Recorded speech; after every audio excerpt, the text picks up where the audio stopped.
Hello students, good morning to all of you. I am Paramveer sir, physics faculty. Dear student, in our previous lecture we discuss about Oersted experiments. So प्यारे बच्चों, आज के lecture में हम discuss करेंगे some law related to magnetic effect of current, right? So प्यारे बच्चों, आपका फर्स्ट लॉ बनता है एम्पियर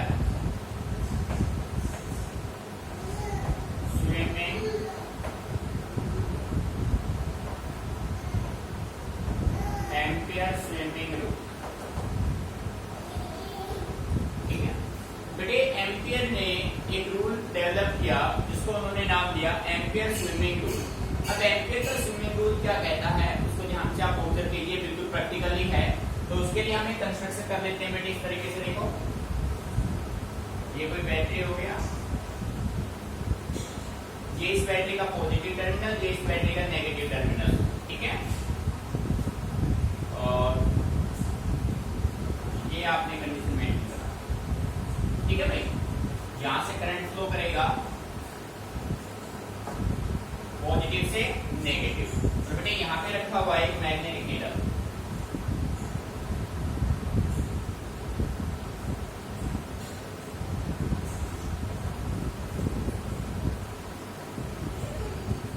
इस मैग्नेटिक नीडल का ये साउथ पोल हो गया, ये कौन सा हो गया, नॉर्थ। ठीक है बेटे, कंसेप्ट को समझना है ध्यान से। अब एम्पियर ये कहता है if we assume that a person is swimming in the direction of current. भाई करंट फ्लो कर रहा है आपका कैसे, एंटी क्लॉकवाइज जा रहा है, तो जो पर्सन है वो भी कैसे डायरेक्शन में स्विम करेगा, एंटी क्लॉकवाइज डायरेक्शन में। If we assume that a person is swimming in the direction of current keeping his face towards magnetic needle, उस पर्सन का फेस किसकी तरफ होना चाहिए, मैग्नेटिक नीडल की तरफ होना चाहिए। अगर ये कंडीशन है तो इस मैग्नेट का नॉर्थ पोल डिफ्लेक्शन देगा उस पर्सन के लेफ्ट हैंड के साइड। बेटे मीनिंग आ रहा है समझ में। सो आप मान लीजिए कि यहाँ पे ये कोई एक पर्सन है, ये कोई एक पर्सन हो गया। ठीक है भाई, ये देखो, ये कोई एक पर्सन हो गया और ये उस पर्सन का फेस हो गया। बेटे बात तो समझना अच्छे से, कंसेप्ट इंपोर्टेंट है, प्रैक्टिकली समझना है, रटेंगे तो भूल जाएंगे, समझ लेंगे तो परमानेंट माइंड में सेट हो जाएगा। बेटे एम्पियर ये कहता है if we assume that a person is swimming in the direction of current keeping his face always towards magnetic needle, then the and pole of the needle will deflect towards his left hand. So बेटे इस person का, जो person swim कर रहा है उसका left side ये है, राइट साइड ये है, ये उसका लेफ्ट साइड और ये उसका राइट साइड। सो डिफ्लेक्शन कैसे आएगा बेटे, डिफ्लेक्शन आएगा एन पोल किसकी तरफ डिफ्लेक्ट होगा, उसके लेफ्ट हैंड की तरफ। मीनिंग समझ में आ रहा है। सो प्यारे बच्चों, डिफ्लेक्शन भी आपका क्या हो गया, एंटी क्लॉकवाइज सेंस में हो गया। मीनिंग समझ में आ रहा है। बेटे सेकंड कंडीशन ये बनता है if we reverse the direction of current, अगर हम करंट के डायरेक्शन को क्लॉकवाइज करते तो डिफ्लेक्शन का डायरेक्शन भी क्या हो जाएगा, क्लॉकवाइज हो जाएगा। मीनिंग आ रहा है समझ में। ठीक है, so we can say right here according to this rule if we assume that a person is swimming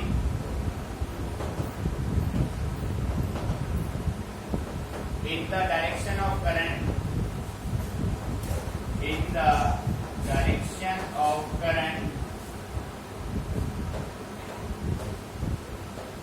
keeping his face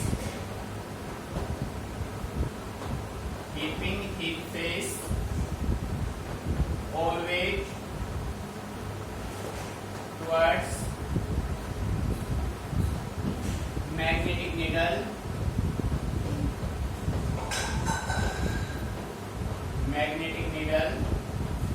then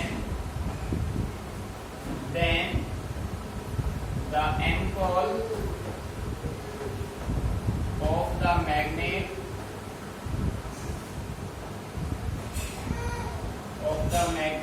deflect towards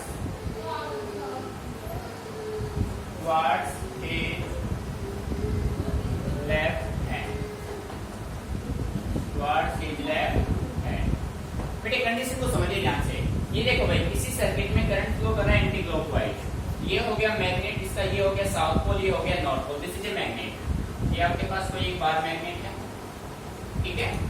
इस मैग्नेट का ये साउथ पोल, ये हो गया नॉर्थ पोल। क्लियर बेटे? अब देखो जो पर्सन है वो करंट की डायरेक्शन में स्विम कर रहा है, ठीक है। तो इस पर्सन का ये लेफ्ट हैंड हो गया, ये उस पर्सन का राइट हैंड हो गया।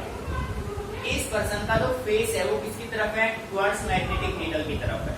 सो प्यारे बच्चों, जो मैग्नेटिक नीडल का नॉर्थ पोल है वो उस पर्सन के लेफ्ट हैंड की तरफ क्या देगा? डिफ्लेक्शन। सो डिफ्लेक्शन का सेंस भी क्या हो जाएगा? Anti clockwise. ये है एम्पियर का स्विमिंग रूल। बेटे कंसेप्ट समझ में आ रहा है? एम्पियर कहता है if we assume that a person is swimming in the direction of current, keeping his face always towards magnetic needle, then the end pole of the needle of the magnet deflect towards his left hand.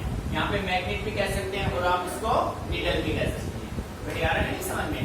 अब second possibility हमने ये बनाई कि प्यारे बच्चों, यदि हम यहाँ पे बैटरी का नेगेटिव टर्मिनल ले लें और यहाँ पे पॉजिटिव ले लें, आप यदि करंट के डायरेक्शन को रिवर्स करेंगे तो डिफ्लेक्शन का डायरेक्शन भी क्या होगा? रिवर्स। अब ऐसा नहीं कि साउथ से नॉर्थ हो जाएगा, बेटे रहेगा ये नॉर्थ से साउथ ही, बट अब पहले जो एंटी क्लॉकवाइज था अब वो क्या हो जाएगा? अब वो क्लॉकवाइज हो जाएगा। रहेगा नॉर्थ से साउथ ही हमेशा, कभी भी साउथ से नॉर्थ नहीं होगा, ठीक है। तो देखो, if we reverse the direction of current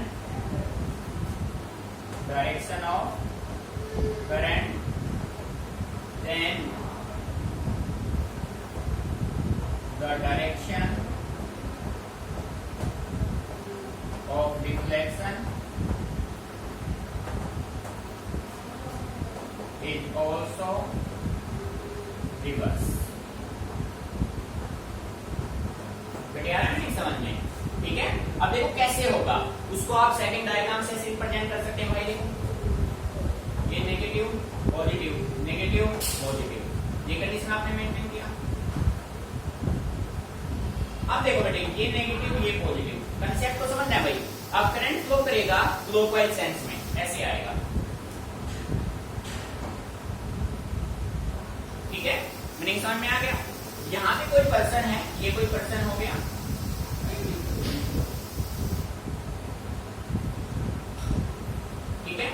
बेटे यहाँ पे एक मैग्नेटिक नीडल हो गया,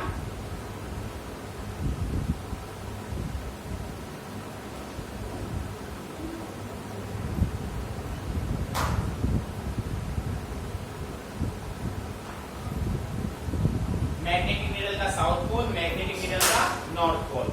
सो प्यारे बच्चों, अब इसका जो है ना, अब देखो सेंस हो गए रिवर्स। अब सेंस हो गया, ये सेंस ये होगा तो ये इसका होगा लेफ्ट फेस, ये इसका होगा राइट फेस। सो डिफ्लेक्शन तो किसकी तरफ जाएगा? Towards left. सो अब ये ऐसे डिफ्लेक्शन देगा, ऐसे। मीनिंग आ रहा है समझ में? अब सेंस क्या हो गया? क्लॉकवाइज। मीनिंग यहां तक क्लियर? तो प्यारे बच्चों, कंसेप्ट तो समझना है आपको।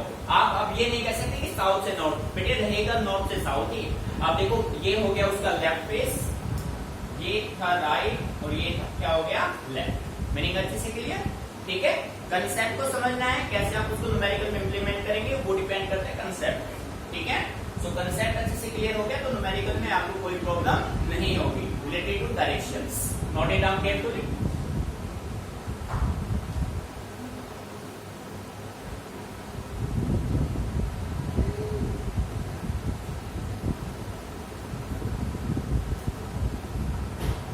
प्यारे बच्चों, कंसेप्ट को समझना है, रटना नहीं, चीजों को समझ के चलना है, ठीक है। अब देखो बेटे, सेकंड हम बात करते हैं, नेक्स्ट रूल अपने पास बनता है स्नो रूल।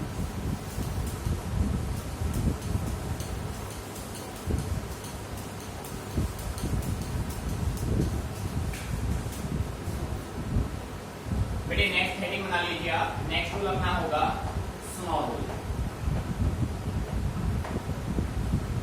स्नो, बेटे देखो, स्नो रूल बिल्कुल सिंपल कंसेप्ट है। स्नो रूल में एस रिप्रेजेंट करेगा साउथ, एन रिप्रेजेंट करेगा north, O means over, W means west, ठीक है। कहने का मतलब ये है, आप प्रैक्टिकली समझो इसको। मान लीजिए आपके पास ये कोई एक मैग्नेटिक नीडल है,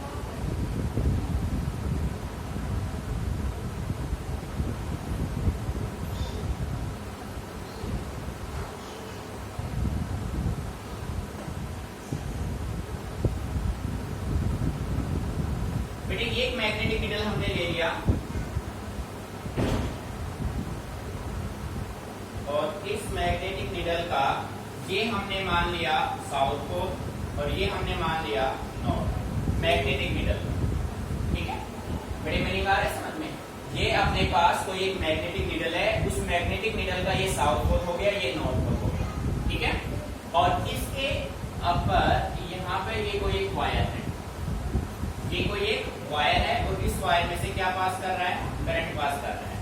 तो बेटे करंट का डायरेक्शन कंडीशन है, करंट का डायरेक्शन होना चाहिए साउथ डायरेक्शन से नॉर्थ डायरेक्शन। साउथ से क्या होना चाहिए, नॉर्थ होना चाहिए। अब बेटे सेंस देखो आप, एक्चुअली में ये नॉर्थ होता है, ये साउथ होता है, ये ईस्ट होता है, ये वेस्ट होता है, बेटे यही होता है ना। अब हमने इसको रोटेट करा दिया, अब हमने इसको ऐसे रोटेट कराया, इसको ये जाएगा यहाँ पे, नॉर्थ जाएगा यहाँ पे, ईस्ट जाएगा यहाँ पे, बड़ी बात समझ में आ रही है। और साउथ जाएगा यहाँ पे, तो वेस्ट जाएगा यहाँ पे। तो इस तरीके से जब आपने सेंस चेंज किए तो ये साउथ नॉर्थ है, तो प्यारे बच्चों ये अपने पास क्या होगा, ये अपने पास वेस्ट होगा और ये अपने पास क्या होगा, ईस्ट होगा। दिस इज ईस्ट वेस्ट, ये क्या होगा भाई, नॉर्थ, और ये क्या होगा, साउथ। वीडियो मीनिंग आ रहा है समझ में।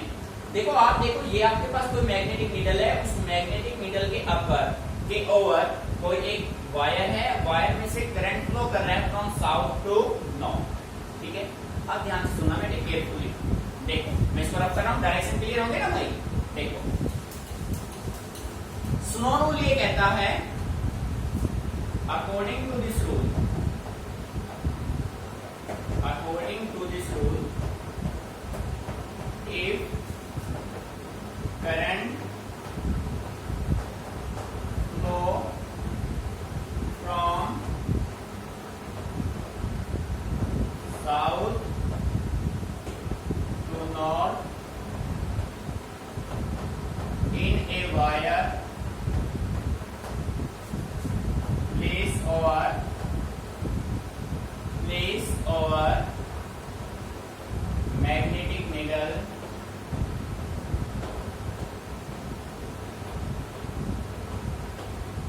magnetic needle then the end pole of the needle deflect towards west। बेटे आ रहा है समझ में। बेटे स्नो रूल ये कहता है, स्नो रूल में देखो भाई, स्नो रूल SNOW, कंसेप्ट को समझिए, रटना नहीं है, समझना है भाई। S stands for south, N stands for north, O stands for over, W stands for west, ठीक है। बेटे स्नो रूल कहता है, if current flow from south to north in a wire place over magnetic needle, then the and pole of the needle deflect towards west. बेटे आगे नहीं समझ में। अगर किसी वायर में करंट फ्लो करता है साउथ से नॉर्थ, ठीक है, और जो वायर है वो मैग्नेटिक नीडल के जस्ट अबव होना चाहिए, then the and pole of the needle will deflect towards west. किसकी तरफ डिफ्लेक्शन देगा, वेस्ट की तरफ देगा। तो बेटे करंट का डायरेक्शन होगा ये, तो डिफ्लेक्शन होगा ये। मीनिंग आ रहा है समझ में। इसके बेस पे काफी न्यूमेरिकल सीबीएसई पूछता है, बात समझ में आ रही है। काफी न्यूमेरिकल इसके बेस पे आते हैं डायरेक्शन की, कि भाई डायरेक्शन बताओ, करंट का डायरेक्शन ये है तो मैग्नेटिक फील्ड का डायरेक्शन क्या होगा, या फिर मैग्नेटिक फील्ड इस सेंस में है तो करंट किस सेंस में होगा। सो प्यारे बच्चों कंसेप्ट को समझना है आपको, रटना नहीं है, चीजों को समझ के चलो आप इस तरीके से, ठीक है। Note it down carefully.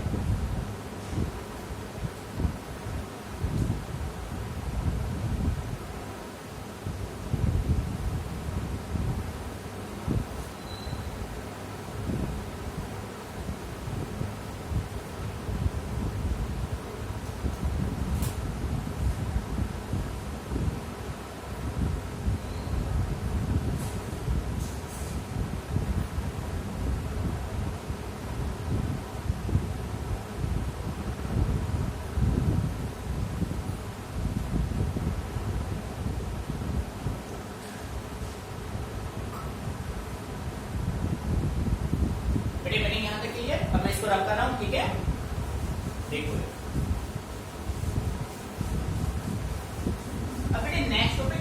बनेगा ना वो आप ये समझ लीजिए मैग्नेटिक इफेक्ट ऑफ करंट का वो बेस होगा। ठीक है, आप कंसेप्ट को समझिए। देखो बेटे कंसेप्ट क्या है भाई, ओयरस्टीड ने हमसे ये कहा, हमें अच्छे से क्लियर था 1820 में ओयरस्टीड के एक्सपेरिमेंट से पहले हमारे पास एक सिंगल फील्ड नोन था, that field is said to be electric field. 1820 में हैंस क्रिस ओयरस्टीड ने एक सिंपल एक्सपेरिमेंट से ये परफॉर्म कर दिया कि जब कोई चार्ज पार्टिकल मोशन में होता है तो उसके पास दोनों फील्ड एग्जिस्ट करते हैं, electric field and magnetic field. बेटे बात समझ में आ रही है?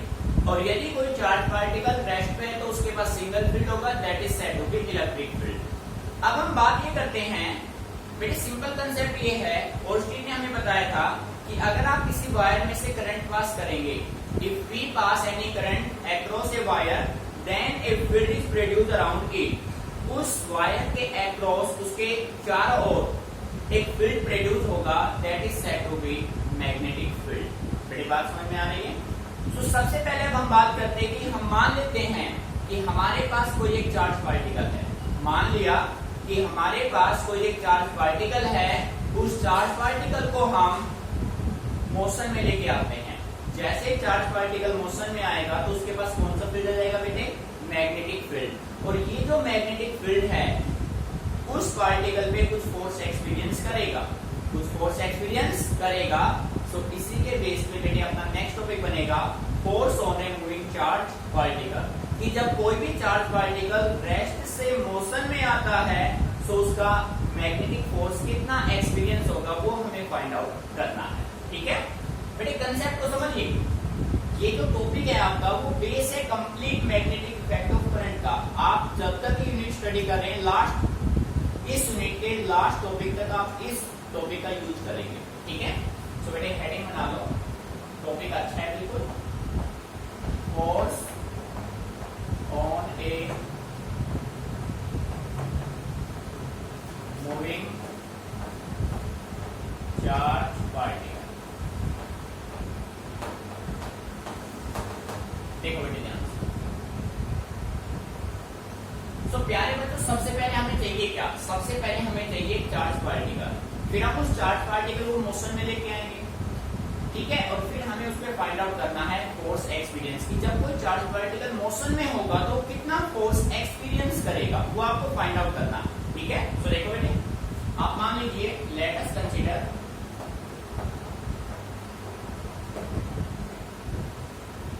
a charge particle, let us consider a charge particle q is moving with velocity v in uniform magnetic field B at angle theta। बेटे आपने ये मान लिया कि आपके पास कोई एक चार्ज पार्टिकल है Q। ये चार्ज पार्टिकल V वेलोसिटी से मूव कर रहा है यूनिफॉर्म मैग्नेटिक फील्ड B में, और कितना एंगल बना रहा है भाई? कितना एंगल बना रहा है? थीटा एंगल बना रहा है। कितना बना रहा है? थीटा।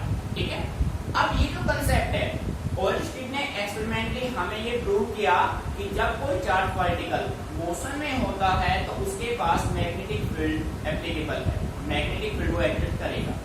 सिमिलर वे में जब कोई चार्ज पार्टिकल मोशन में होगा तो कितना फोर्स एक्सपीरियंस करेगा, इसको भी हमने एक्सपेरिमेंटली फाइंड आउट किया। ठीक है, सो बेटे यहाँ पे मैं राइट कर सकता हूँ experimentally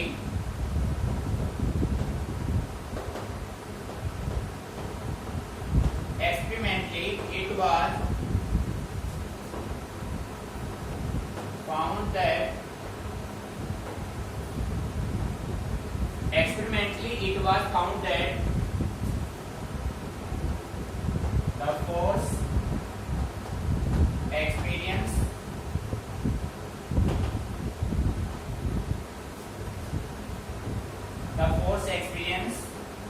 by a moving charge particle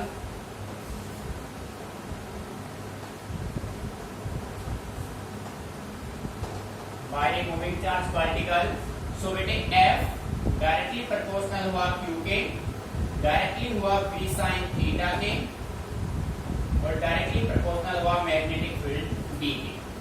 बेटे ये सारे डाटा एक्सपेरिमेंट से हमने फाइंड आउट किए। देखो ये अपने पास एक चार्ज पार्टिकल था, ध्यान से समझना, ये एक चार्ज पार्टिकल था जिसका चार्ज था Q.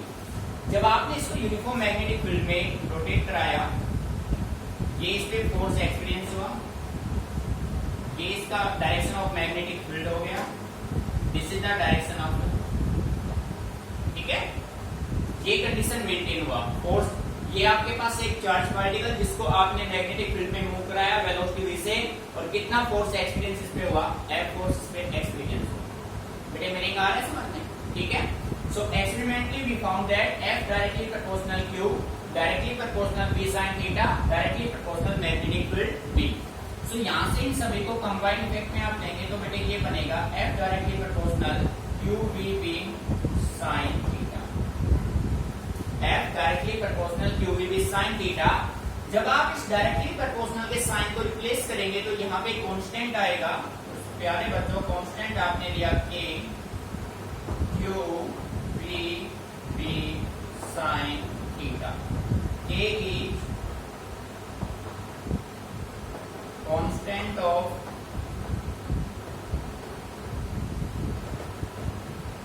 proportionality and we assume that k is equal to 1।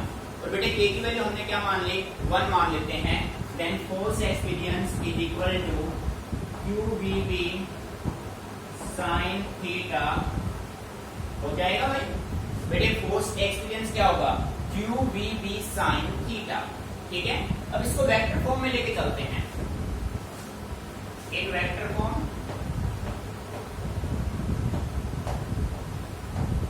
प्यारे बच्चों वेक्टर फॉर्म की अगर हम बात करें तो देखो बेटे साइन थीटा आते ही हम समझ गए कि यहाँ पे क्रॉस प्रोडक्ट यूज होना है, ठीक है। So F is equal to Q B cross B। बेटे मीनिंग आ रहा है समझ में, F is equal to Q B cross B। This is magnetic Lorentz force, magnetic Lorentz force. बेटे ये रिजल्ट होगा मैग्नेटिक लोरेंज फोर्स का, ठीक है। अच्छा भाई अब ये देखो यहाँ से क्लियर हो रहा है कि जो F है V और V दोनों के क्या है बेटे, परपेंडिकुलर है। F is perpendicular to both V and B। बेटे तीनों एक दूसरे के म्यूचुअली परपेंडिकुलर हैं ये, ठीक है। F is perpendicular to V and B both। बेटे जो फोर्स एक्सपीरियंस हुआ है वो वेलोसिटी और मैग्नेटिक फील्ड दोनों के क्या है, परपेंडिकुलर। मीनिंग आ रहा है समझ में। अब हम बात करते हैं डायरेक्शन ऑफ फोर्स। भाई इस फोर्स की डायरेक्शन कौन से रूल से आप फाइंड आउट कर सकते हैं। सो प्यारे बच्चों आपने 10th में भी एक रूल स्टडी किया था, 12th में भी हम करेंगे फ्लेमिंग का लेफ्ट हैंड रूल। मीनिंग आ रहा है समझ में। सो आप यहाँ पे कह सकते हैं the direction of F is given by Fleming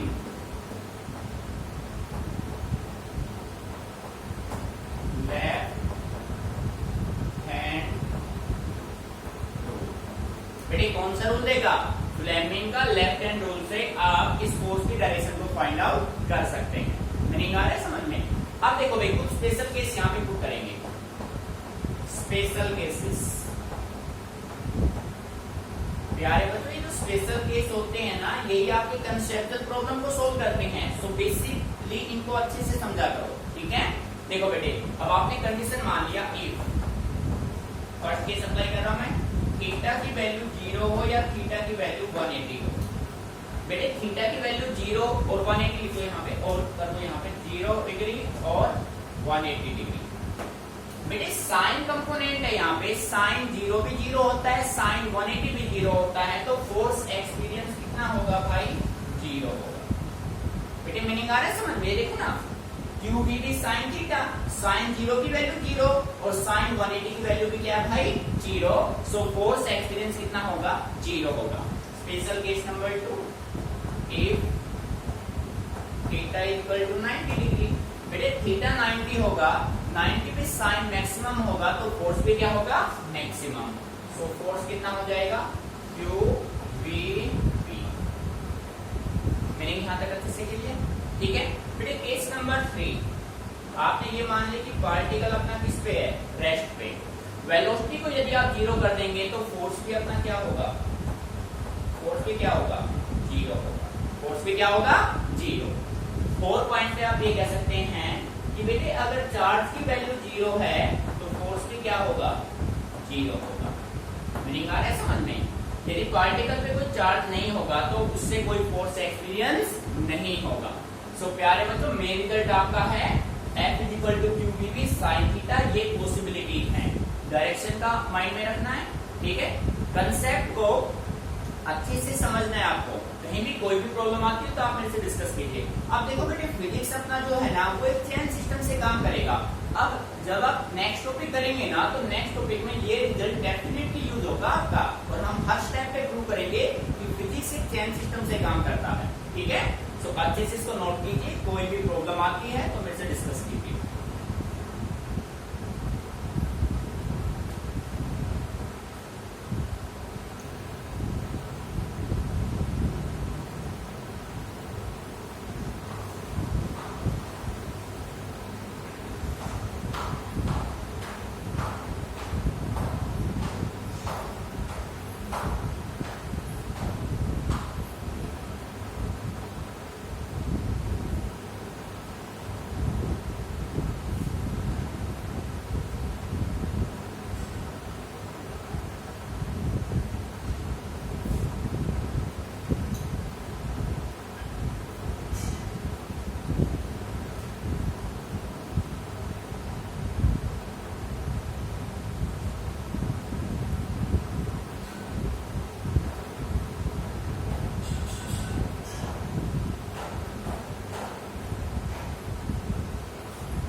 आज जो भी आपको टॉपिक कराए हैं उनको अच्छे से स्टडी करना है, आपको बेसिक कंसेप्ट को समझना है कि इसके पीछे रीजन क्या है।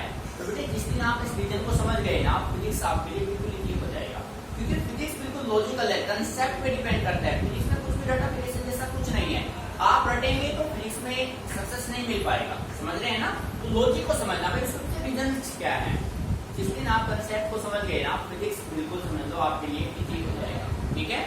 तो बेटे इन सभी को अच्छे से प्रैक्टिस करना, इनसे रिलेटेड कोई भी प्रॉब्लम है तो उनको आप सोल्व करना, फिर किसी प्रॉब्लम में आपको कोई भी प्रॉब्लम आए तो आप इसको फॉरवर्ड करना।